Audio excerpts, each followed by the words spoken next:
Well, hello. Hey, Francisco. Thanks for being here today. Thank you. How you Hey, doing? good. It's been a couple weeks. You've been a little busy.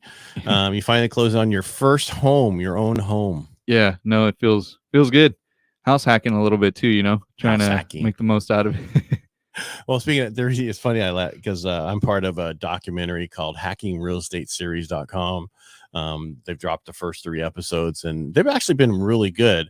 I didn't like the name. I like the original name that they had, but everybody's using the hack, like you just said. So it's like they've changed it all to Hacking Real Estate. It's like, but you got to remember, back in the days, I was actually a hacker, more of a cracker, which meant you break into places and you don't do anything wrong. Hackers go in and destroy things. You follow me? Yeah. So so you're like when people got their stuff all locked up and stuff, you got to go in and open up the files. That's new stuff. That's all new stuff. I'm talking old stuff. You used to just go around.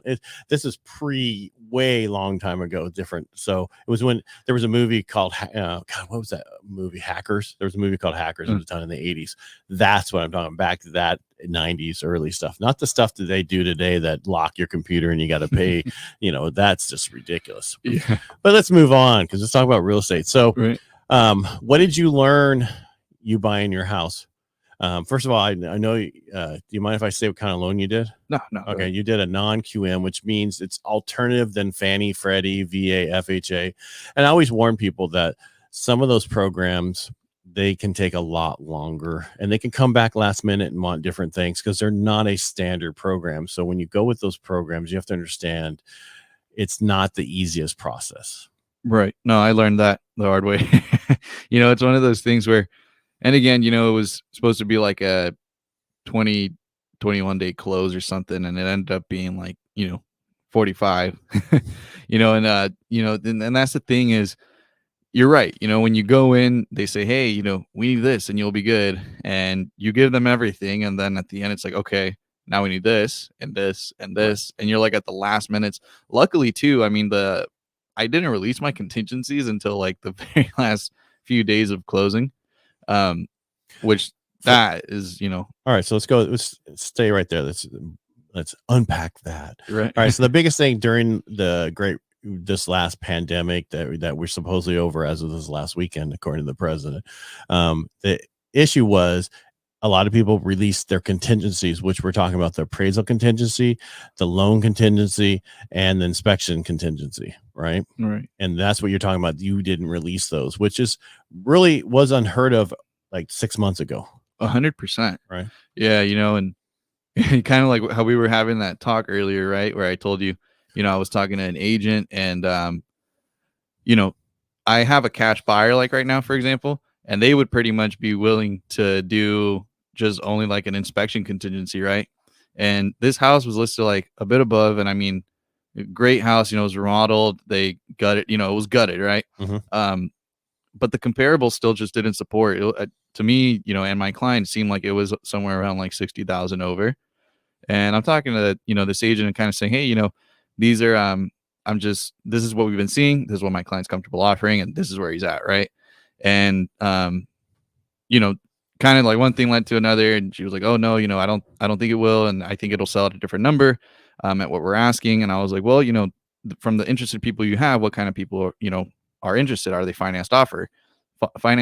And she said, yes, and I told her, I was like, well, so you don't see any issue with appraisal then, is it like, cause that's going to come around.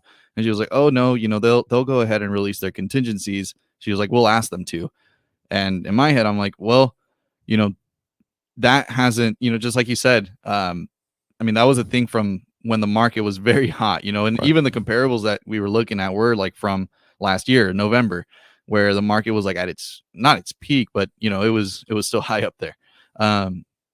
So yeah, it's funny because it's like, you kind of like look back and you realize that back then that was something that you could say up straight up. A seller was like, you want this house, I want you to, commit with no contingencies. Right. And people were doing it. It was crazy. I remember, during those times, I would even tell my clients like, hey, I want you to know that you are going to be overpaying. You are running these risks. Are you okay with doing that? And, I was very transparent, like, because I don't, BS with anybody, I told them straightforward. if you're going to release your appraisal contingency, you're probably going to, have to offer this much. And I even started implementing ways of like saying, hey, up front, we'll pay you this much, but we won't go anything over this if it doesn't appraise, which was crazy. Every offer had to be written like that. And now we're, like we said, right, a much calmer, tamer market. You know what I mean? Kinder, gentler. Yeah. My phrase.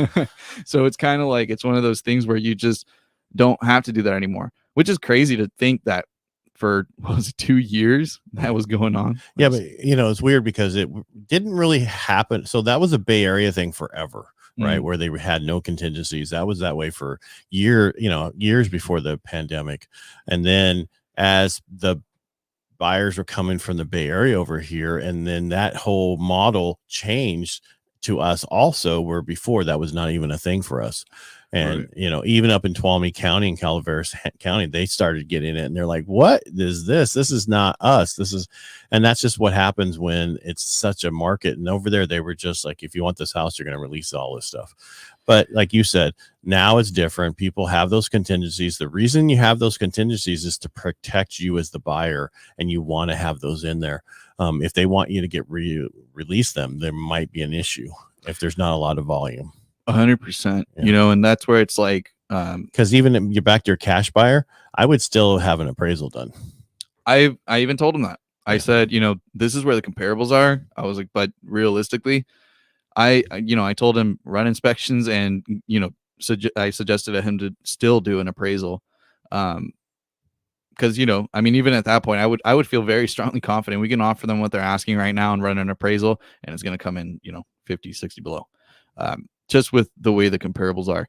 But, we were still confident that they could demand that. But, like in that time, and it's crazy because when you think about like how they were doing it in the Bay, the way that I always saw it was, yes, you're releasing your inspection contingency. That's typically the one that I would see, but they would have disclosures up front and inspections already done. Right. Back like over here, you had people releasing those inspection contingencies with no disclosures, no inspections done, which was absurd. I don't think I had ever during that time, because again, I was advising my clients against it. I don't think I actually wrote up an offer that released inspection contingencies without this, like any client being like, hey, this is what I want. This is 100% word, and it's crazy because in that time, people were like in that position where they kind of had to like say, hey, we want this house and we're dying for it almost. Right. You know what I mean? Right, yeah. It was just crazy. You showed all your cards that you wanted it, and they knew you wanted it, so you were able to, and luckily we're not in that. There's a lot of opportunity right now, which is important for clients who are looking to buy. But I think we talked about it before where I don't know if I just talked so much anymore, but what buyers are buying, what their budget is versus actual, what their payment might be are two different things right now. It might be a little bit harder to get in, and you might need to pay a little bit more right now than what you're comfortable for. And you might want to move some things around what you're paying for just so you can get in and eventually go back to what you're trying to do.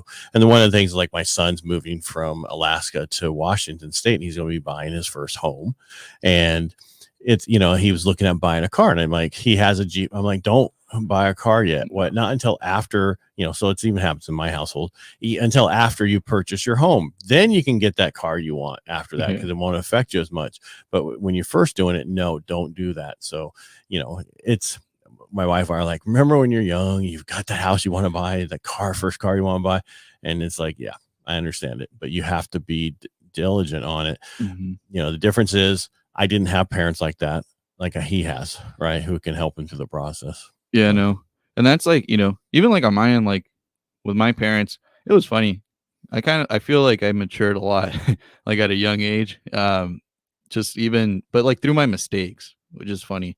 Cause like when I had graduated high school, my parents were like, oh, you want a nice car and you could stay here with us. Cause being Hispanic, it's like the family tie is just so important. And they were like, oh, they kind of bribed me, right? Right. Like, stay home. We'll get you a cool car if you stay home. And sure enough, man, it was a nice car. It's like a 2009 like C63 Mercedes AMG. That thing roared. But but I crashed it. Obviously like a stupid young kid. You know what I mean? And from there, it's crazy because like I've always, a lot of the stuff that I did, I tried to do like for my parents and like, make them proud and stuff.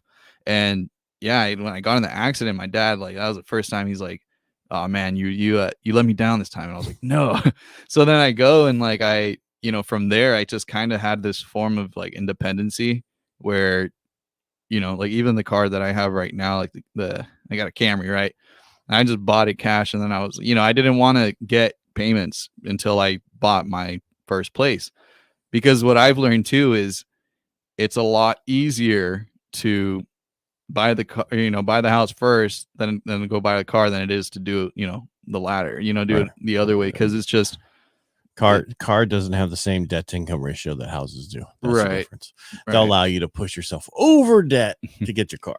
Yeah. And that's the thing is, again, I mean, and you consider even just, like, and I talk to my clients about this a lot too. It's not just, your monthly payment. It's not just your mortgage and, your insurance. A lot of people don't factor in the utilities and, other things like that. And, not many people have cable this day, but your age, but those things, right? No, all 100%. Those apps. Yeah, the subscriptions, everything. And, again, I mean, it's just sometimes too, it's like we're saying, you just take a step back, take a break back, because it's always about like, you don't get anything good in life without sacrifices, right? You gotta, there has to be some things that you just say, you know what, for now I won't be doing this, or, for a while this will be happening, or, this won't be going on anymore. But it's a piece, it's that sacrifice, Right. 100%. I think, and, we go through it a lot of the times with our clients, and it's about, and the thing is I feel, I mean, if we weren't mindful of that, then we wouldn't be caring. But I think the fact of like taking that into consideration shows, we're trying to help them get there across the board. That's always really what it is helping you get your foot in the door and starting that. And it's crazy too, because now with me in home ownership, I haven't even made my first mortgage payment yet, but I know when that comes, this stuff's going to be different. Right. Like things are going to change a lot. You got to budget. And I always tell my clients too, purchasing a house makes you really, not even just purchasing, but when you go out there, renting or whatever, it helps you really budget, and it helps you realize, what's a necessity and what's not. And then you start realizing other things. I mean, shoot, sometimes it even helps you be a healthier person. Maybe you're going to Starbucks every day or something, right? Right. Getting your daily fix of Starbucks, that $5 cup of coffee that you can make at home for like a few cents, Yeah, go buy an espresso. Right. But yeah, I think across the board, there's just, now I think you have to be more conscious about it too. And for a while, until, like we've been saying, right, you could refinance. Right. Because that's really what it is right now. It's just, the payments, what is kind of holding some people back. Right. But realistically, I mean, you take some things into consideration and it's possible. It's doable. And back to that point, I think now since it's harder, people think about it and look at how they can do it and what they need to adjust. Where 2 years ago, when it was so easy and your payment was less than this and that, and you didn't have to worry about changing your lifestyle at all, right? Mm-hmm. Well, now you have to look at it and do a budget and do different things and reevaluate where you're putting your money. I mean, you might not like what I say, right? When I'm telling you, hey, you might want to decrease this over here. That's really important to you, but I'm here to advise you. You don't have to do what I say. 100%. And you don't have to get mad at me or go with somebody else and say, the personality. No, you don't understand. I'm here to help you get into that home. I'm direct. I'm the way I am because I want to get you there. Right. I'm going to tell you the way it is, whether you want to hear it or not. If you don't like that, then that's not who you want to work with me at all, because I'm not going to hold your hand and tell you everything's all right when it's not. And you're spending money elsewhere when you should be spending it on yourself and what you're doing for your future. Yeah, no. And I think, the way, and the thing is, and sometimes people kind of wait. And, I've even said this about like people, like if you're in a situation where you're renting, it's really hard doing that because you never know when that won't be anymore, that comfort. I was just talking about it with one of my clients. People get so comfortable and get used to like, I just helped them sell a house, right? And a lot of stuff came out on inspections, and some of the stuff was understandable, but then the rest was like, okay, you're just asking for more at this point, Right. And but he made the decision of helping them regardless. But it kind of we were talking about it yesterday, and he was like, man, like, he's like, I didn't mind helping out at all, but I feel like at some point they were just asking for more to just ask for more. And he was like, it's just like, it's a $375,000 house. What do they expect? Not everything's going to be perfect. Right. And I told him, I said, well, you have to realize, from a person who's been renting, moving into a house, that ideology is always, the seller's taking care of everything. This is always the landlord's taking care of everything. Right. Or the owner. Yeah. It's always like that. And the thing is that when you realize, you go into home ownership, I mean, shoot, even just things around the house that I've been doing, yeah, it's pricey. And the thing is like, I always tell everybody, don't wait for, don't try to time the market, be in the market, have already start building up your equity, because as you do that, you're going to be in a better position sooner. And that's always the thing, is like, some people wait, and then it seems like it's even farther from reach, because a few years ago you were maybe considering it and you're hearing people talk about it, and then a few years pass and now it's a whole different situation, and you're like, man, I should have done it then. You know what I mean? Don't even worry about what you should have, would have, should have, and could have. Yeah. What can you do now? Focus on that, move forward. Because we might, once rates go down, I was telling this to somebody else, if we go down at 1% in interest rates, it's probably going to bring back we lost 9.5 million people got out of the market when rates went up 3%, right? Well, let's just say every 1% is 2 million people, right? It's more than that, but just say 2 million. Think about it. Yep. How much more people are coming in the market and then now you're going to have competition. It's going to be so much harder to get into that one. So stop worrying about the future. Worry about today. Does it make sense for you to purchase now? Then if it does, do it. And what I mean by that is, if you can afford it, meaning, then do it. If you don't have the right job, go get a different job. Dude, they were looking at the trades. I was shocked how many people are getting out of plumbing and all the trades in the next 5 years, and they do not have anybody behind them coming in. Yeah. No, that means an average person in trades who are making 100 grand is going to make 200 grand, because the need for it means that you're going to be able to increase your prices. So what I'm getting at is, there's so much opportunity in other jobs. Look that way, right? Stop worrying about $22 an hour at a fast food place. Go make $50 an hour in trades. And they start off in some of those trades close to that as it's just a beginner. Yeah. It's ridiculous. Oh yeah. I have a buddy right now going to MJC, and he's doing like electrical school, and it's crazy.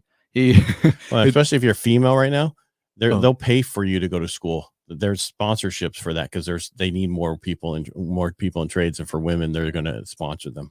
No, yeah, and that's like, and it's one of those things where it's crazy, man. I mean, I know nothing about houses. Like, I've been realizing it, and then my buddy goes in there, and like, things that some of us are like, man, like, this is messed up. This is not going to be able to work anymore. And he's like, nah, you just got to do this, this, and then we do it. So it's been cool, like learning some of those things. But yeah, man, it's crazy. A lot of people are moving away from that.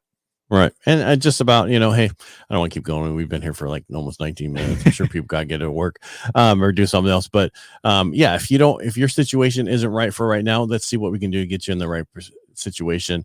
And, it's not that way forever. I mean, so, reevaluate things, you know what I mean? What's important to you, and maybe you can make some changes. You never know. Yep. But Francisco, thanks for being here today. I really appreciate you showing up. Yep. Thank you. Yeah, we'll go on. Hey, don't run away yet. We haven't closed it off. And I want to thank you for watching and listening. If you have any questions, you can reach out to us. You can reach out. I'm Ed Parcaut everywhere. And Francisco, you can get a hold of him at 209-49. Say the rest of it.